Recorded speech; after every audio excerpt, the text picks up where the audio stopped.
is the main shop area where we do all the work on the cars. We have some R&D in the back also, fabrication on that side, the curtains there.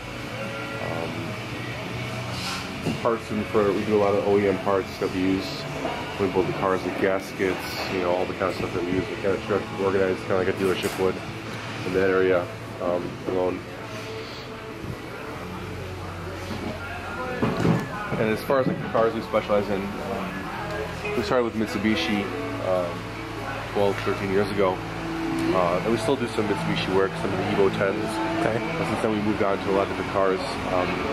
And mainly the Nissan GTR. That's kind of our strongest brand right now. It's because we've gone so far with the car. You know, when that car, when that car came to the U.S., it was already kind of an icon. You know, it's been out the rest of the world, you know, for a long, long time. And, right. You know, everyone wanted to get their hands on the car. You know, enthusiasts and tuners. So, you know, we're the first guys to go 9s with the car, 8s, and then eventually 7s.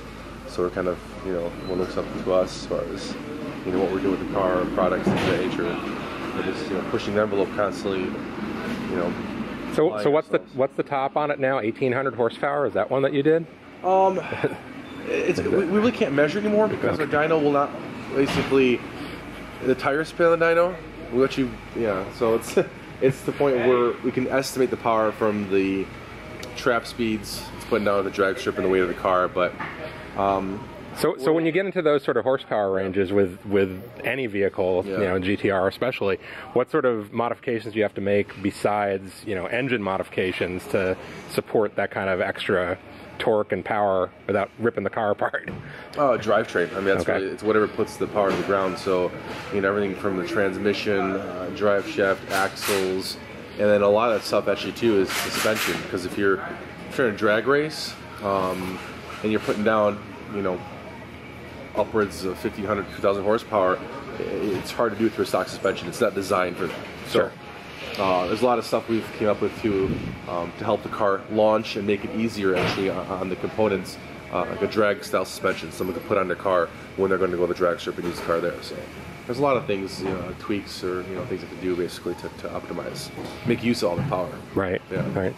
And are most of your, you know, customers who are buying GTR or GTR modifications, are they primarily using it for drag strip use, or are there a lot of consumers using it for just sort of every day? I think most guys use it just for every day, just street. Right. You know, that's kind of what we cater to. But then obviously the Halo product and the high end, you know, the guys who really want to use the power, they'll go to the drag strip. You know, right. So we have 18 cars.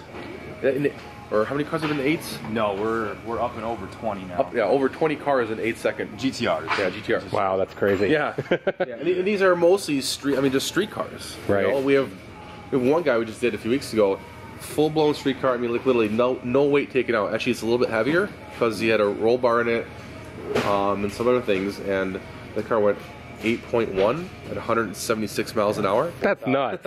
And I mean, full legit street car. 4,060 pounds race weight. Wow. Air conditioning, stock seat. I mean, everything, like, you know, completely stock weight wise. So, and then he got in the car for the first time ever driving it. His previous best pass was somewhere in the 12s, and he hadn't done it. But not a GTR, some other car. No, he hadn't done it for close to a decade, and he jumped in the car. And we turned the boost on, obviously.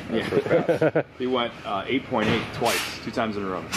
Haven't been in a car that made anywhere near, like, remotely close to that kind of power, and cracked off 2 8.8 second passes. So part of the package is making the car usable. It's not like you have to be, you know, everything's just right to make the car run. We try to make it kind of, you know, it's easy for the user to use all that power, you know, at the drag strip and have fun. It has to be streetable. Yeah, it's got to be streetable. Right. It has to be streetable. So taking a stock GTR to that sort of level, how much time does that typically take?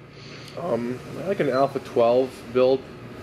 It really depends on I guess the depth of the build. Say an Alpha 9 build comes in a couple different forms. Some guys just put it behind a stock motor and trans. We can usually crank those out in 2, maybe 3 weeks. If it's an Alpha 10 or 12, usually maybe 6 weeks. Alpha 16s, we usually like to take about, I would say, maybe 8 to 10 weeks on those, just because there's a little bit more time involved in putting the car together, and more importantly, the testing behind the car. Sure. So where do you guys end up doing your testing other than, you know, on the dyno? We have a membership to a road course locally, so we'll do testing, a lot of product durability testing there.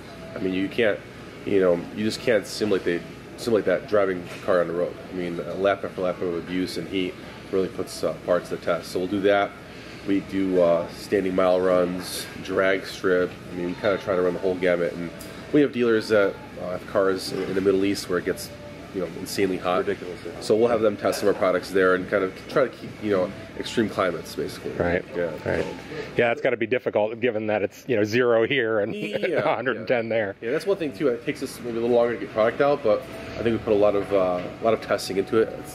It's really important. I mean, you have these kind of parts, these kind of cars, you can't just come up with a design, just test it once, and then just completely release it. I mean, you never know what can happen. Exactly. Someone's paying that much for a part, they want to know it's going to last. Right. And we try to put through all the tests possible to make sure. We have sort of an ongoing philosophy when it comes to putting a part in a car. It has to perform as well and better than stock. It has to fit better than stock. It has to last as long or longer than stock. And if we can't achieve all of those criteria, we won't make the part. So that's why you see a lot of these cars do have some stock components left over, and it's just because the factory did a great job. So, yeah, there's a lot of stuff we don't sell. I mean, you see people on the market selling replacements for a stock part, and we've tested it, on the dyno, and reverse engineered it and analyzed it, and it works just fine. There's no need to replace it. You can make one to make some money on it. If you don't need it, I'd rather put that money in engineering in a different part of the car.